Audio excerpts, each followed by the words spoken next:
पर रहोगे, फिर किसी परेशानी की और फिर किसी परेशानी का और किसी कर्जे और किसी तंगी का कोई यानी इसका कोई खतरा नहीं है।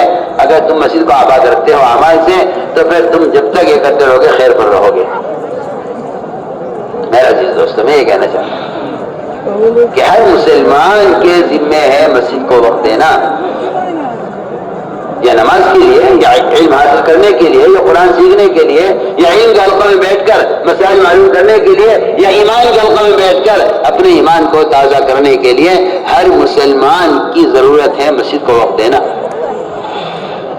क्योंकि जो लोग बेचारे जानते नहीं हैं, मस्जिद की जमात के जिम्मे यह है कि वो सारे ईमान वालों को दावत देकर मस्जिद के अमल में शरीक करें, सारे ईमान वालों को दावत देकर उन्हें मस्जिद के अमल में शरीक करें। इसलिए हम अर्ज कर रहे हैं कि गश्त मस्जिद के माहौल में लाने के लिए है। गश्त सिर्फ दीन की बात लोगों के कार में डालने के लिए गश्त नहीं है, जिसकी मैं मिसाल दे चुका हूं कि गढ़े में पड़े आदमी को निकलने की तरकीब देकर आ जाएं तो इससे ना उसकी जान बचेगी, आपकी जिम्मेदारी पूरी होगी।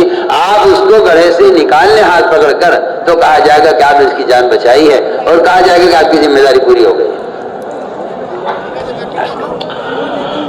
জি ভাই, হযরত বলছেন বারবার একটা কথা বলছেন আর একটা জিনিস বোঝানোর চেষ্টা করছেন যে আমাদের তরবিয়াতের জায়গা হলো মসজিদ, উম্মতের তরবিয়াত এবং হিদায়াতের জায়গা হলো মসজিদ। হযরত বলছেন মানুষ মনে করে যে ব্যবসায় যেতে যেতে গাস্ত করে নেব, কাজ কামে যেতে যেতে গাস্ত করে নেব, নিয়ে ওই দিক থেকে চলে যাব। হযরত বলছেন যে না না, গাছ থেকে মুস্তাকিল কাজ বানানো, গাছ থেকে মুস্তাকিল কাজ বানানো, দাওয়াত দিয়ে তাকে মসজিদে নিয়ে আসা, মুসলমানের কদম মসজিদের দিকে তোলা, এটা মসজিদ থেকে দূরে হয়ে গিয়েছে। হযরত বলছেন যখন মুসলমান মসজিদের মাহলে আসবে, ফেরেশতাদের ডানার নিচে থাকবে আল্লাহ জাল্লা জালালুহু আম্মা নবালুহু, এই নুরানি মখলুকের তাআসসুরের দ্বারাই তাদের দিলকে নরম করে দেবেন, আর তারা আল্লাহ তাবারক তাআলার হুকুমকে মানার জন্য তৈরি হয়ে যাবে, আমলের ইস্তেদাদ তাদের মধ্যে তৈরি হবে। হযরত বলতে গিয়ে বলছেন ওয়াক্তে সাকিব কেমন কঠিন ধরনের মানুষ ছিল। আল্লাহ রাসূল সাল্লাল্লাহু আলাইহি ওয়াসাল্লামের কাছে এসে বলছেন আল্লাহ রাসূল আমরা নামাজ পড়বো না, যাকাত দেব না, রোজা রাখবো না, বিভিন্ন ধরনের হুকুম ও আহকামের ইনকার করছেন। নবী করিম সাল্লাল্লাহু আলাইহি ওয়াসাল্লাম বলেন এদের মসজিদের মধ্যে কিয়াম করাও, মসজিদের মধ্যে রাখো। নবী করিম সাল্লাল্লাহু আলাইহি ওয়াসাল্লাম মসজিদের মধ্যে ওয়াক্তে সাকিফের কিয়াম করিয়েছেন। সুমামা বিন উসাল রাদিয়াল্লাহু তাআলা আনহু কয়েদ করে নিয়ে আসা হয়েছে আর মসজিদের মধ্যে রাখা হয়েছে। জানি জেনা করছে, চোর চুরি করছে, তাদেরকে মসজিদের মধ্যে রাখা হচ্ছে, বেঁধে রাখা হচ্ছে। হযরত বলছেন বাধা শাস্তি দেওয়ার জন্য নয়, বরং বাধা মসজিদের মধ্যে সময় কাটানোর জন্য। হযরতে সাহাবা একরাম রাদিয়াল্লাহু আলাইহিম আজমাইনের মামুল ছিল গুনাহগার থেকে গুনাহগার মানুষকে মসজিদের মাহলে রাখা হতো, আর মসজিদ পাক পবিত্র জায়গা, আমলের জায়গা, ফেরেশতাদের মাহল। আল্লাহু আকবার। অল্প সময় কাটানোর পরে এদের মধ্যে এমন তরবিয়ত হতো, এদের দিলের মধ্যে এতটাই পরিবর্তন ঘটতো যে সুমামা বিন উসাল রাদিয়াল্লাহু আনহু পুরো ইসলামই কবুল করে নিয়েছেন, ওয়াক্তে সাকিফ পরিপূর্ণ দ্বীন কবুল করে নিয়েছে, আর যত বড় বড় গুনাহগার এরা নিজেদের গুনাহ থেকে তওবা করে নিয়েছে। হযরত বলছেন হযরত আবু তালহা রাদিয়াল্লাহু আনহু বলেন গুনাহ করনে ওয়ালা কোন কাট্টায় পড়ে আছে, আর যে ব্যক্তি কাট্টায় পড়ে আছে তার কাছে যদি সির্ফ পায়গাম পৌঁছে দেওয়া যায় তো সে কি গাড্ডা থেকে উঠে যাবে? কোনো কাগজ দিকে তার কাছে দিয়ে দেওয়া হলো বা তাকে বলে দেওয়া হলো যে তুমি এখানে পড়ে গিয়েছে কেন ভাই, উঠে চলে এসো, বরং না না, তার হাত ধরে রস্সি দিয়ে তাকে ওখান থেকে বার করে নিয়ে আসা, এটা হলো আসল তার বাঁচানোর রাস্তা। হযরত বলছেন ঠিক তদ্রূপ ভাবে মুসলমান দিনের কথা শুনছে বাইরে কিন্তু মসজিদ পর্যন্ত আসতে পারছে না, তাদের হাত ধরে মসজিদের মধ্যে নিয়ে আসা আর মসজিদের মধ্যে ইলমের হালকায়, ঈমানের হালকায় তাদেরকে বসানো। হযরত বলছেন যে নশর ও ইশাআতের দ্বারা ইলম এসে যেতে পারে, কিন্তু নশর ও ইশাআতের দ্বারা আমলের ইস্তেদাদ তৈরি হবে না। আমলের ইস্তেদাদ তো দাওয়াতের মেহনতের দ্বারাই তৈরি হবে, কারণ দাওয়াতের মেহনতের দ্বারা ঈমান আসবে আর ঈমানের দ্বারাই আমল উজুদে আসবে। হযরত বলছেন নশর ও ইশাআতের দ্বারাই, নশর ও ইশাআতের দ্বারাই আমলের ইস্তেদাদ উম্মতের মধ্যে তৈরি হবে না, আমলের ইস্তেদাদ তৈরি হবে তো দাওয়াতের মেহনতের দ্বারাই। হযরত বলছেন যে তলবে আমল ছাড়া তলবে ইলম কিভাবে পয়দা হতে পারে? একজন মানুষের মধ্যে আমলের যোগ্য আমল করার যোগ্যতা নাই, আমলের তালুব নাই। যাকাত দেওয়ার ইচ্ছা নাই তো যাকাতের এলমে কি শিখবে? নামাজ পড়ার ইচ্ছা নাই তো নামাজের এলমে কি শিখবে?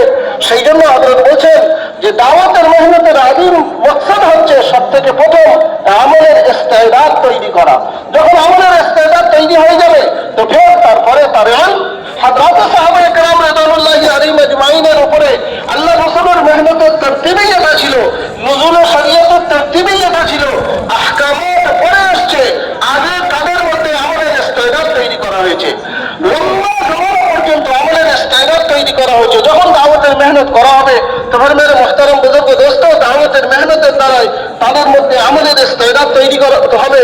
হযরত বলছেন জামানা পরিবর্তনের কারণে যেমন নামাজের তরিকার মধ্যে কোনো পরিবর্তন ঘটে না, ঠিক তদ্রুপভাবে জামানার পরিবর্তনের কারণে দাওয়াতের তরিকা এবং তারবিয়াতের তরিকার মধ্যেও কোনো পরিবর্তন ঘটবে না। যেমন কর্মে বলে হযরত সাহাবায়ে কেরামদের তারবিয়াত নবী করিম সাল্লাল্লাহু আলাইহি ওয়াসাল্লাম মসজিদ ওয়ালা আমলের দ্বারাই করেছেন, ঠিক তদ্রুপভাবে এই জামানাতেও আমাদেরও তারবিয়াত আল্লাহ জাল্লা জালালুহু আমান আমারহু মসজিদ ওয়ালা আমলের দ্বারাই করবেন। হযরত বলছেন মসজিদে থাকা ইজ্জত মকসুদ। আফসোস আমরা তো আজকাল ইতিকাফের মধ্যে বুড়ো বুড়ো লোকেদের বসিয়ে দিই।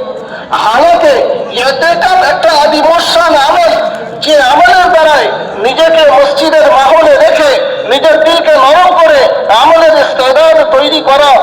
হযরত বলছেন চোরকে মসজিদের মধ্যে বাধা যে হতো শাস্তি দেওয়ার জন্য নয়, বরং আমলের মাহলে তার সময় কাটানোর জন্য। যখন আমলের মাহলের মধ্যে সময় কাটাবে, দিল নরম হবে, গুনাহ থেকে তওবা করবে, ফেরেশতারা নূরানী মাখলুক, তারা নাফরমানি করে না, ওই সিফাত আল্লাহ তাআলা এদের মধ্যে দান করবেন। হযরত বলছেন মানুষ জিজ্ঞাসা করে কি মসজিদে নিয়ে আসা জরুরি, কে মসজিদ মে লানা হি জরুরি হ্যায়?